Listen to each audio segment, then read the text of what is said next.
Sometimes we think of being an athlete as, well, just showing up, right? Right. Practice, games, maybe the weight room. But what if the real work, the stuff that actually elevates you, happens everywhere else? Like a full life commitment. That's definitely the feeling you get from this section in Dr. Darren Cannell's book, Coaching Sports to Internet Brats. He really zeroes in on the athlete's role. It's quite an angle. It is, yeah. So for this deep dive, we're focusing just on that specific part. We've got the book section here. And our goal is to kind of explore what Dr. Cannell lays out, the key responsibilities, the mindset for athletes, dig into why he thinks they're so important, ask some questions like how practical is all this, and maybe think about how coaches or even the whole village around an athlete can actually, support these concepts. Exactly. We'll specifically look at what he calls the core aspiration for an athlete. Then there's this idea that focus isn't just for practice. It's got to be way broader. And the big shift from wanting to be the best on the team to striving to be the best for the team.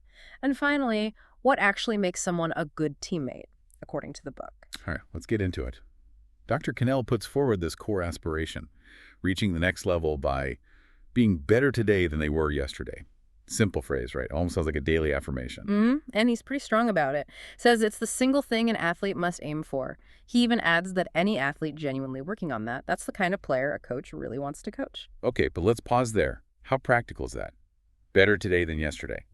How does an athlete, if you had a rough practice, maybe missed the game-winning shot, how do you frame that as better? Does that set an achievable daily target, or could it lead to, constant frustration? That is the key question, isn't it? The book hints that coaches play a big role here, setting expectations, stressing that it's about comparing yourself to yourself yesterday, not to teammates, focusing on your own path, but making that concrete. Maybe it's about nailing one small technique improvement, or maybe holding focus for just a few minutes longer than last time, or handling, say, a mistake with a slightly better attitude, little things. Yeah, it can't just be score-based or win-loss based. It has to be about the process, the effort, the learning. Seems like a coach pushing this would need to actively define better in those process terms. And then crucially, help the athlete see those small wins even on tough days. It shifts the focus from just, did I win, to did I grow? Yeah, exactly. And that internal competition, you versus you, that's a powerful driver, Dr. Cannell highlights. It's a constant challenge that doesn't rely on external factors like opponents or scores. Which connects nicely to the next major point. This idea that hitting an elite level needs focus not just at practice, but, everywhere, in all parts of life.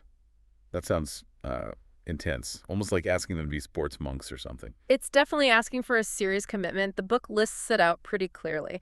Diet, physical activity beyond team stuff, strength training, social life, academics, mental practice.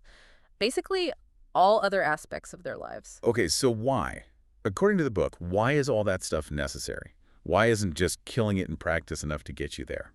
The basic argument is athletes need to be healthy in a holistic way, physically, mentally, and socially, to actually absorb and benefit from the coaching and training.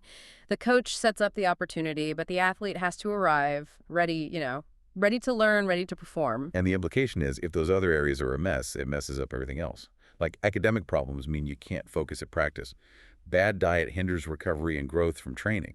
The athlete has to, quote, present themselves in a healthy state for the coach. Precisely. And Dr. Cannell doesn't mince words. He places the bulk of the effort, the responsibility for managing all this, squarely on the athlete's shoulders. They need to carry that load, remove their own barriers. Wow. Okay, that feels like a lot to put on a young person, especially thinking about the book's context, the internet brats idea, where maybe external structure isn't always strong and instant results are kind of expected. So how much is really just the athlete's job? Yeah. What's the coach's role here beyond skills and drills? Well, the book does acknowledge the coach has significant influence. It mentions things like maybe setting up study halls that tackles academic stress, but also reinforces accountability, right? Or suggesting journaling, which might help athletes work through personal stuff that could be impacting their focus or performance. But that raises that tricky line, doesn't it? The book also warns coaches against becoming like substitute parents or therapists. So how do you foster this whole person development without totally crossing boundaries, making athletes feel like their entire lives are under the microscope?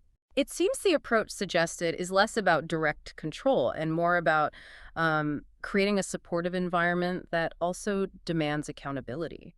Providing resources, sure, like study hall info, Yeah. emphasizing sleep and nutrition without, checking their lunchbox, and maybe using delegation, which he talks about elsewhere in the book.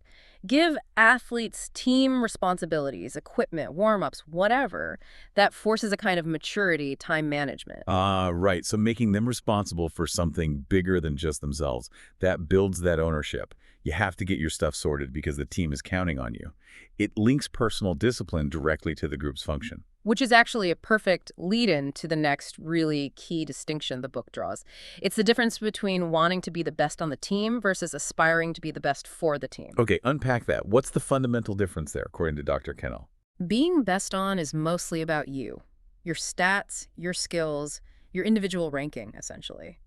Being best for, though, that means your skills, your effort, your attitude are all channeled into helping the team achieve its goals. It's about how you contribute to the collective success. And he definitely leans towards best for. Why is that emphasis so strong in the book? Because, he argues, that's how you build true teams. When individuals are willing to sometimes subordinate their own immediate wants or glory for the good of the whole group, a group pulling together achieves way more than just, a collection of talented individuals each doing their own thing. He uses that Mother Teresa quote, doesn't he? I can do things you cannot, you can do things I cannot. Together we can do great things. That really captures it. It's not about being less skilled, but about how your skill fits into the bigger picture. Absolutely. It's powerful. But, let's be honest.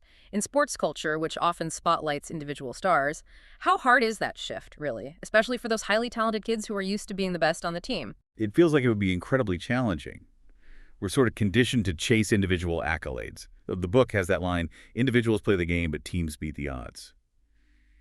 How can coaches make that we before me idea stick? That has to be more than just slogans on a t-shirt, right? Oh, definitely. It requires deliberate coaching. The source suggests things like embedding that philosophy from the start, structuring drills maybe, so top players need the less experienced ones to succeed, creating systems where accountability is peer-to-peer, not just coach-to-player, shared challenges, celebrating team wins loudly, maybe even team consequences for certain individual failures to meet standards, building that interdependence. That makes sense. Forging real bonds, mutual reliance.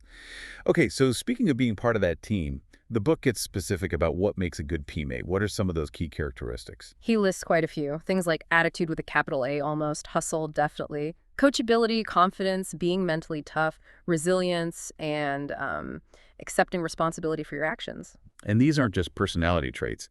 He connects them directly to mental skills, right? Skills that can be developed. Yeah, exactly. Things like motivating others, keeping a positive outlook yourself, setting personal goals that align with the team, keeping your commitments, managing your emotions, handling anxiety, using positive self-talk, staying focused. So beyond just having those traits, what does a good teammate actually do? What actions demonstrate these qualities? Well, they're willing to play any role the team needs. They celebrate wins together, but they also learn from losses together. They show respect. They actually love practice, which is interesting. They get that every single person matters. They try to bring out the best in themselves and in others. They support, they encourage, they carry their weight responsibility-wise. And crucially, they put team goals ahead of personal ones when necessary. Oh, and he mentions how the best players often raise the whole group's level of play just by being there and setting the standard. Thinking again about that internet brats angle. Instant feedback loops, individual online profiles being so central. Which of those teammate traits might be the absolute hardest for young athletes today to develop? Just speculating based on the book's context. That's a great question. I'd probably guess resilience, bouncing back from real failure when you're used to just hitting reset. Maybe accepting responsibility, it's easy to blame external factors online. Subordinating personal goals could be tough when you're used to curating your own individual highlight reel. And maybe that loving practice one. Practice is often repetitive, requires delayed gratification, which kind of clashes with the instant reward cycle of some digital experiences the book touches on. Yeah, that contrast between the digital world and the slow grind of real skill development definitely comes through. So given those potential hurdles, how can coaches actively cultivate these specific teammate traits and mental skills? Dr. Cannell points to a few things. Communication is huge, being really clear about expectations. Consistency from the coach is vital, walk the talk. Challenging players in the right way, giving them the info, the feedback, but then making it clear they have to make the change. And maybe most importantly, showing you genuinely care about them as people, not just as athletes. That relationship builds the trust needed for growth. The book also has that stark line. A team only truly loses when they stop trying. How does that connect back to those key traits like resilience and attitude? It seems like a direct link. Stopping trying is giving up, right? So resilience is the antidote. It's the ability to keep pushing despite setbacks. And a positive attitude is the fuel for that resilience. It helps you believe you can keep trying, keep pushing, even when things look bleak. So fostering resilience and a good attitude is fundamentally about preventing the team from reaching that point of actual defeat, the point where effort stops. Right. It reframes winning and losing. It's not just the final score, but the sustained collective effort and commitment. Okay, so we've covered a lot of ground from this section of the book. Yeah. That core aspiration for daily improvement, the need for that whole life focus, the really important shift from best on to best for the team, and those concrete characteristics of a good teammate. Yeah, and the big takeaway seems to be that an athlete's growth, their value, it's not just what happens between the lines. It's deeply tied to their personal choices, their discipline away from the team, and their commitment to the group. Which brings us back to that recurring theme in the source material, this idea of earning it. Earning your spot, earning trust, earning success. It's not given, it's built through effort. Exactly. So maybe the final thought for you to chew on is this. How does that concept of earning it really mesh with being a good teammate and that daily goal of getting better? Is earning it just about personal achievement? Or is the very act of putting in that daily effort, taking responsibility, improving yourself, is that fundamentally how you earn your value to the team, becoming not just better, but better for them?